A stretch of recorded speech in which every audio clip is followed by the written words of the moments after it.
Sir આપનું નામ પરિચય? યોગેશભાઈ બદાણી, શહેર ભાજપ પૂર્વ પ્રમુખ.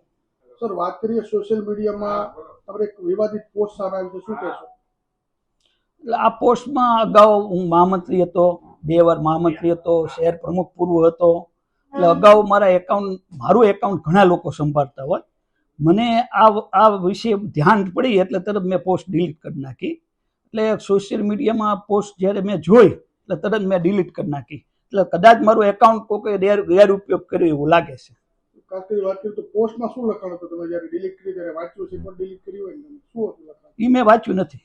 આમ નામ તમે ડિલીટ કરી નાખી? હા, મને ફોન આવ્યો એટલે તરત ડિલીટ કરી નાખી. કોનો ફોન આવ્યો હતો? ક્યારે આવ્યો હતો? તરત જ આવ્યો હતો ભરતસિંહ ગોયલનો, અમારા કાર્યકર્તાનો. વિવાદિત પોસ્ટમાં હું લખાણ શું હતું સર? એ ખ્યાલ નથી. એ ખ્યાલ નથી. તમે ડિલીટ કરી નાખી તરત. પોસ્ટ વિવાદિત પોસ્ટ છે એવું મને કહેવામાં આવ્યું એટલે ડિલીટ કરી. વિવાદિત પોસ્ટમાં સ્પષ્ટ એવું છે કે ભાજપ હટાવો, દેશ બચાવો એવી આ પોસ્ટ જે હોય, હું ભાજપનો બહુ સિનિયર કાર્યકર્તા છું, 30 વર્ષથી ભાજપમાં છું. 1992માં પોતે ચૂંટણી લડેલો મહાનગરપાલિકાનો વર્ષો જૂનો કાર્યકર્તા છું. મને ભાજપે બહુ આપ્યું છે. એટલે ભાજપ હટાવવાની તો વાત મારા મનમાં આવે જ નહીં. ખાસ કરી તમને કોઈની પર શંકા છે, તમને કોઈ ડેમેજ કરવા માંગતું તમારી કારકિર્દીને? ના, એવું તો લાગતું નથી. તપાસનો વિષય છે, હું તપાસ કરીને જાણ કરીશ.